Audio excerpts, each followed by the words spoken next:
Hello everyone, welcome back. Today we will discuss science के remaining questions physics के। आज हम करेंगे क्वेश्चन नंबर 31 जो 3 मार्क्स में पूछा जाता है। इसमें एक ये डायग्राम दी है और पूछा है नेम द डिफेक्ट।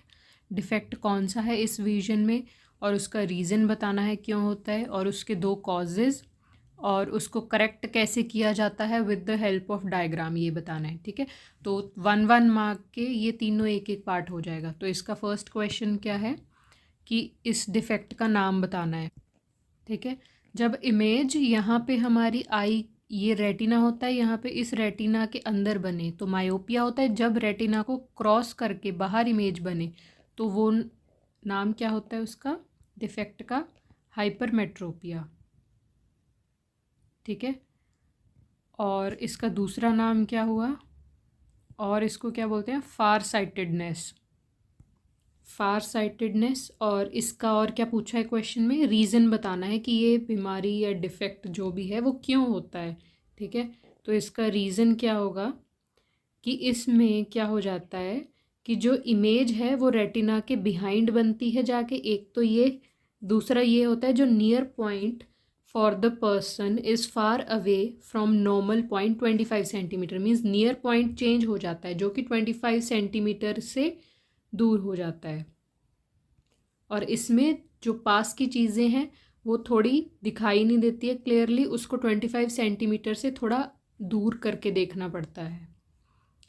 तो इसमें लिखेंगे क्या, the image is formed behind the retina near point for the person is farther away from the normal near point. इसमें क्या होगा फिर कि जो इमेज है हमारी वो क्लियर नहीं बनेगी और वो रेटिना के बिहाइंड बनेगी और उसमें जो देखने के लिए हमें 25 सेंटीमीटर के दूर करना पड़ेगा। और उसके बाद सेकंड पार्ट में पूछा इसके कॉजेज़ क्या है और लास्ट में उसको करेक्ट करने के लिए डायग्राम बनानी है। तो इसका रीज़न पहला होगा इसकी, the focal length of eye lens is too long, और दूसरा होगा the eye ball becomes too small. ठीक है, ये जो डायामीटर है आई बॉल का ये थोड़ा सा छोटा बन जाएगा। ठीक है, टू स्मॉल। और थर्ड पार्ट इसका, थर्ड पार्ट में डायग्राम ही बनानी है। ये एनसीईआरटी में दी हुई है डायग्राम, आई वाले चैप्टर में मैंने पूरी डिस्कस भी करवाई है, उस वीडियो में भी देख सकते हो अगर उसका पूरा एक्सप्लेनेशन चाहिए, वरना डायरेक्टली हम इसको ड्रॉ कर देंगे। इसमें सबसे पहले बाहर हम उसको करेक्शन के लिए लेंस कौन सा यूज़ करेंगे, कॉन्वेक्स लेंस। ठीक है, कॉन्वेक्स लेंस इसमें चश्मे में ये लगता है और हमें ये इसकी रे डायग्राम बनानी होती है। यहाँ पे ये हमारा लेंस बन गया, ये हमारी डायग्राम बन गई। इसमें जो एन है ये वाला, ये हमारा क्या होगा, near point for hypermetropic I, means बिना चश्मे के हमें इस पॉइंट के पीछे बियॉन्ड हमें क्लियर दिखाई देगा, इसके आगे क्लियरली नहीं दिखाई देगा। लेकिन इसके आगे क्लियरली यहाँ पे जैसे ये एन डैश वाला पॉइंट है, इस पे क्लियरली देखने के लिए यहाँ पे हमें ये कॉन्वेक्स लेंस, इस चश्मे की ज़रूरत पड़ेगी। ठीक है, एन हो गया हमारा नियर पॉइंट फॉर हाइपरमेट्रोपिक आई और एन डैश है नियर पॉइंट फॉर नॉर्मल आई। और इसके बाद नेक्स्ट क्वेश्चन नंबर 32 जो 3 मार्क्स में पूछा जाता है, उसमें भी name and state the rule, rule का नाम बताना है और स्टेटमेंट बतानी है। To determine the direction of, किसकी डायरेक्शन बताता है, पहला जो है magnetic field produced around a current carrying straight conductor, और दूसरा है force experience by current carrying straight conductor placed in a magnetic field which is perpendicular to it, जो इसके परपेंडिकुलर होगी। ठीक है, तो उसका बताना है। और इसमें हमें ये पूरा मैंने मैग्नेटिक फील्ड वाले चैप्टर में डिस्कस किया हुआ है, वहाँ पे पूरी एक्सप्लेनेशन अच्छे से समझनी है, वहाँ से देख सकते हो, वरना इस क्वेश्चन का डायरेक्टली आंसर हम अभी करते हैं। तो पहला वाला क्या होगा, जब करंट कैरिंग कंडक्टर है, करंट कैरिंग कंडक्टर में और स्ट्रेट कंडक्टर है वो हमारा, उसमें हमारा लगेगा राइट हैंड थंब रूल। और करंट कैरिंग कंडक्टर है स्ट्रेट, उसमें मैग्नेटिक फील्ड जो परपेंडिकुलर होगा, तो इसमें हमारा जहाँ पे भी परपेंडिकुलर वाला होगा वहाँ पे हमारा लगेगा फ्लेमिंग्स लेफ्ट हैंड रूल। ठीक है, तो इन दोनों की नाम बताने हैं, नेम एंड स्टेट, उनकी स्टेटमेंट बतानी है। तो हमारे फर्स्ट पार्ट का आंसर क्या होगा, ये राइट हैंड थंब रूल। और इसकी एक्सप्लेनेशन है, if the wire carrying current is held in a right hand में अगर वायर हेल्ड है such that the thumb point toward the direction of current, जो करंट किस डायरेक्शन में होगा, हमारे थंब की तरफ, and then the fingers wrapped around the conductor in the direction of magnetic field lines. ठीक है, कि मैग्नेटिक फील्ड लाइंस की तरफ को हमारी फिंगर्स रैप करेंगी और हमारा थंब किस तरफ पॉइंट करेगा, हमारा डायरेक्शन ऑफ करंट की तरफ। उसी की स्टेटमेंट पूछी है यहाँ पे। थंब किस डायरेक्शन में पॉइंट करेगा, towards the direction of current, और फिंगर्स किस डायरेक्शन में रैप होंगी around the conductor in the direction of magnetic field. अब सेकेंड पार्ट में हमारा आंसर होगा, कौन सा रूल लगेगा हमारा इसमें सेकेंड पार्ट में, फ्लेमिंग्स लेफ्ट हैंड रूल। ठीक है, फ्लेमिंग्स लेफ्ट हैंड रूल के अकॉर्डिंग क्या होता है, इसमें क्या करना होता है, stretch the fingers of left hand means thumb, four finger और मिडल फिंगर, इन तीनों को आपस में परपेंडिकुलरी स्ट्रेच करेंगे। उसमें फर्स्ट फिंगर हमारी किस तरफ पॉइंट करती है, इन the direction of magnetic field, और सेकंड फिंगर हमारी किस तरफ पॉइंट करेगी, इन द डायरेक्शन ऑफ करंट, और हमारा थंब किस तरफ को पॉइंट करता है, इन the direction of force acting on the conductor. ठीक है, फोर्स या फिर मोशन कह सकते हैं। तो हमारा ये 1.5 मार्क्स का ये फर्स्ट पार्ट है और सेकंड पार्ट भी 1.5 मार्क्स का हो गया। ठीक है, टोटल ये 32 क्वेश्चन 3 मार्क्स का। तो इसमें बिल्कुल इजी है, अगर आपको ये दोनों रूल्स याद है, बस उन्हीं को एक्सप्लेन कर दिया है यहाँ पे। और नेक्स्ट क्वेश्चन हमारा, अब फर्स्ट पार्ट में पूछा है इलेक्ट्रिक पावर, उसकी डेफिनेशन क्या होती है, और फॉर्मूला पूछा है वी और आर की फॉर्म में। सेकंड पार्ट में पूछा है इलेक्ट्रिक ओवन जिसमें वोल्टेज दी है, कंज्यूम्स 11 यूनिट्स दिया है और आवर्स दिया है, कैलकुलेट करना है पावर रेटिंग और करंट और रेजिस्टेंस। और दूसरे पार्ट में पूछा है रेजिस्टिविटी रो, उसकी डेरिवेशन की फॉर्मूला कैसे बना और उसकी इलेक्ट्रिकल यूनिट। और सेकंड पार्ट में उसी के रिलेटेड रेजिस्टिविटी कैलकुलेट करनी है, ये कुछ डाटा दिया हुआ है।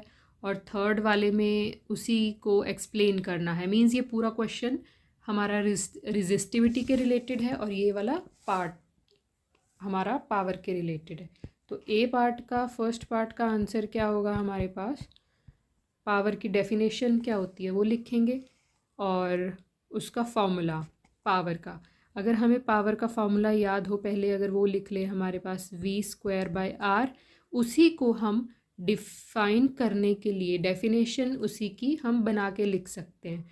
तो इसमें होगा electric power is defined as the rate at which electrical energy is dissipated और consumed by rate of supplying energy to maintain the flow of electric current through a circuit. ठीक है, कि कितना हमारे पास करंट हमें चाहिए एनर्जी फ्लो करवाने के लिए एक सर्किट के थ्रू, उसी को हम डिफाइन करेंगे। और ये हमारा हो गया इसका फॉर्मूला। और इसका अब सेकंड पार्ट करते हैं, ये फर्स्ट पार्ट था, सेकंड पार्ट में हमारे पास फाइंड करने के लिए पूछा है। तो हम पावर का फॉर्मूला क्या होता है, P = electrical energy consumed by time, means ये जो हमने डेफिनेशन लिखी है यहाँ तक, the rate at which energy is consumed. ठीक है, means energy electrical energy upon time. ठीक है, रेट मतलब होता है विद रिस्पेक्ट टू टाइम, कितनी इलेक्ट्रिकल एनर्जी कंज्यूम हो रही है, इलेक्ट्रिकल एनर्जी अपॉन टाइम। ठीक है, तो ये जो मैंने अंडरलाइन किया है इसका ये मीनिंग ही है। तो हमारे पास कितनी गिवन थी, हमारे पास इलेक्ट्रिकल एनर्जी 11। ठीक है, कितना दिया है ये हमारे पास एनर्जी कंज्यूम 11 यूनिट हो रही है और कितने टाइम में, 5 घंटे में। ठीक है, 11/5। तो हमारे पास इसको डिवाइड करके कितना आएगा, 2.2 किलो वाट आर, क्योंकि ये किलो वाट में था ना और ये हमारा होता है आर में। तो इसको अगर हम और सिंप्लीफाई करेंगे तो हमारे पास ये बनता है 2200 वाट। ठीक है, मीन्स जब हम किलोवाट आर को वाट में कन्वर्ट करेंगे तब हम इसको क्या करेंगे, 1000 से मल्टीप्लाई कर देते हैं। ठीक है, इनटू 1000 कर दिया हमने। ये ए पार्ट हो गया इसका। ठीक है, ओवन की पावर, उसका करंट निकालेंगे, ये इसका ए पार्ट हुआ सेकंड का। और इसका बी पार्ट हमारे पास क्या पूछा है, हमारा दूसरा करंट कितना होगा, और सी पार्ट में रेजिस्टेंस। तो पावर का एक फॉर्मूला होता है, power is equals to V I, और एक ये फॉर्मूला, दूसरा ये एक और होता है। ये सारे कहाँ से, जो ओम्स लॉ में वी आई आर वाली रिलेशनशिप है उन्हीं को एक दूसरे में पुट करके शफल करके फॉर्मूले बने हैं। तो अगर डायरेक्टली फॉर्मूले याद है फिर तो ठीक है, वरना ओम्स लॉ की मदद से उसको निकाल सकते हैं। ये पूरा मैंने एक्सप्लेन किया हुआ है, वहाँ पे आप देख सकते हैं। इसमें हमें आई निकालना है, तो आई का फॉर्मूला क्या बनेगा, पी अपॉन वी। तो P कितना आया हमारे पास, 2200 अपॉन V कितना दिया हुआ है हमें, 220 वोल्ट। तो 220 इज इक्वल्स टू I। ये हमारा 0 से 0 कैंसिल हो गया, तो हमारे पास बचा I is equals to 220 upon 22।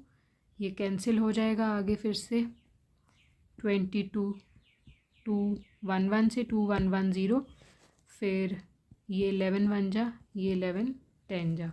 तो हमारे पास करंट कितना आया, 10 एम्पियर करंट। और इसका सी पार्ट में क्या पूछा है, अब सी पार्ट में पूछा था रेजिस्टेंस। तो उसका रेजिस्टेंस का फॉर्मूला क्या बनेगा, R is equals to V square by P, यहाँ से। ठीक है, इसमें ये वैल्यू शफल की है हमने। तो आर हमारा फाइंड करना है, वी हमारे पास वोल्टेज 220 का स्क्वायर अपॉन पावर कितनी आई थी हमारी, 2200, यही वाली जो आई है। ठीक है, वही यूज़ करेंगे। और वी हमें गिवन था, तो 220 इंटू 220 स्क्वायर मीन्स ये हो गया, ये 2200, ये एक ज़ीरो कैंसिल होगी, दूसरी ज़ीरो यहाँ से कैंसिल होगी, तो ये हो गया 22 1 जा, ये 22 1 जा, पूरा कैंसिल, बचा ओनली 22 ओम। ठीक है, और यूनिट लिखनी सब में ज़रूरी है। तो आर हमारा कितना आया, 22 ओम, करंट आया था 10 एम्पियर, और यहाँ पे पावर कितनी आई थी हमारे पास, 2200 वाट। ठीक है, ये हमारा फर्स्ट इसका ए पार्ट हो गया। बी पार्ट में हमारे पास रिलेशनशिप बतानी है रेजिस्टिविटी की, आर की, एल की, और एरिया ऑफ क्रॉस सेक्शन। ये मैंने एक और क्वेश्चन में भी पहले किसी दूसरे उसमें क्वेश्चन में वीडियो में एक्सप्लेन किया है, और पूरा ये चैप्टर तो मैंने अच्छे से इलेक्ट्रिसिटी करवाया हुआ है, वहाँ पे भी पूरा चैप्टर अच्छे से समझना हो तो वहाँ समझ सकते हो। और वो ज़्यादा लेंदी नहीं है, बहुत शॉर्टकट में कराया हुआ है। तो बी पार्ट का करते हैं अब हम, बी पार्ट का फर्स्ट। तो हमारा ये आर का फॉर्मूला क्या हुआ, R is equals to rho L upon A. ठीक है, ए हमारा एरिया ऑफ क्रॉस सेक्शन होगा, एल होगा हमारा लेंथ ऑफ वायर, और ये रो हो गया हमारा रेजिस्टिविटी। तो इसका फॉर्मूला बनाने के लिए ये रेजिस्टेंस हो गया, इसके फॉर्मूला बनाने के लिए इसको यहीं पे रखा, बाकी सारे क्रॉस मल्टीप्लाई किए। ठीक है, तो ये दूसरी तरफ जाके ऊपर जाएगा, R into A upon L, यहाँ ऊपर न्यूमरेटर में है तो ये नीचे चला जाएगा, एल आ गया, तो ये हमारा रो का फॉर्मूला बन गया। ठीक है, और ये रो है क्या हमारा, resistivity.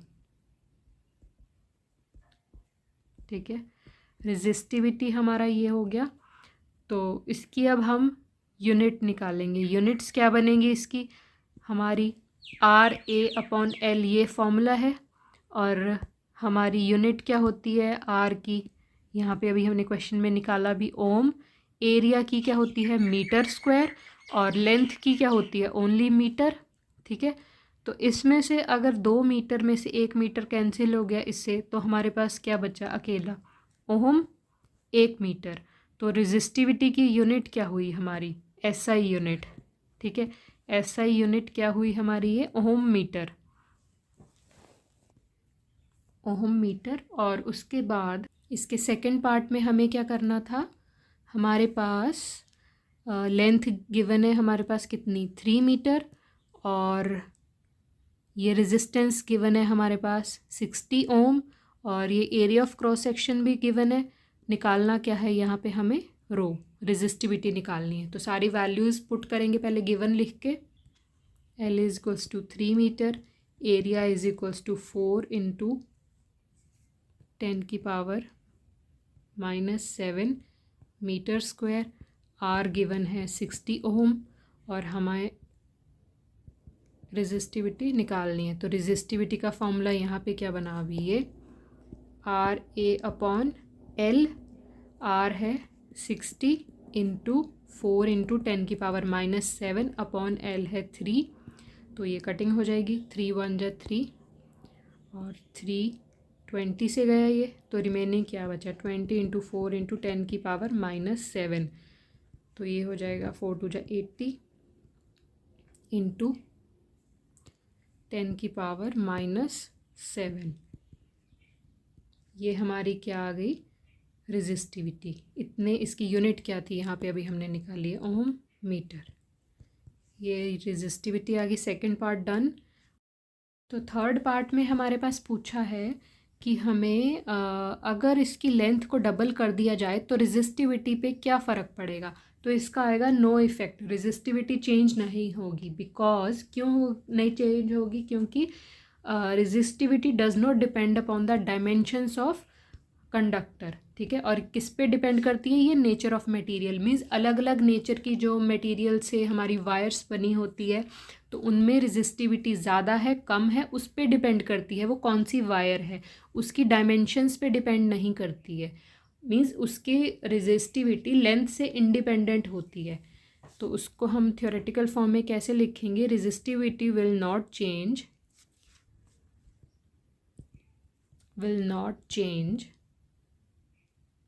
because resistivity does not depend on the dimension of conductor, it depends on the nature of material। ठीक है, तो ये सिर्फ किस पे डिपेंड करती है, नेचर पे, कि कौन से मटेरियल से बनी हुई है। जैसे सिल्वर से या कॉपर से या एल्यूमिनियम से, कौन सी वायर किससे बनी है उस पे उसकी रेजिस्टिविटी डिपेंड करेगी, ना कि उसकी लेंथ पे। ठीक है, तो उसकी मीन्स डायमेंशंस पे डिपेंड नहीं करेगी। ठीक है, समझ आ गया। जो नहीं समझ आता है वो पूछ सकते हो। और उसके बाद जितने भी अगर पूरी एक्सप्लेनेशन इन चैप्टर्स की देखनी है तो वो सारे मैंने दूसरे वीडियो में डाले हुए हैं, वहाँ से पूरा चैप्टर फिज़िक्स पूरी अच्छे से एक्सप्लेन किया, वहाँ से देख सकते हो। ठीक है, और कुछ नहीं समझ आता है पूछ सकते हैं। And thank you so much, stay tuned.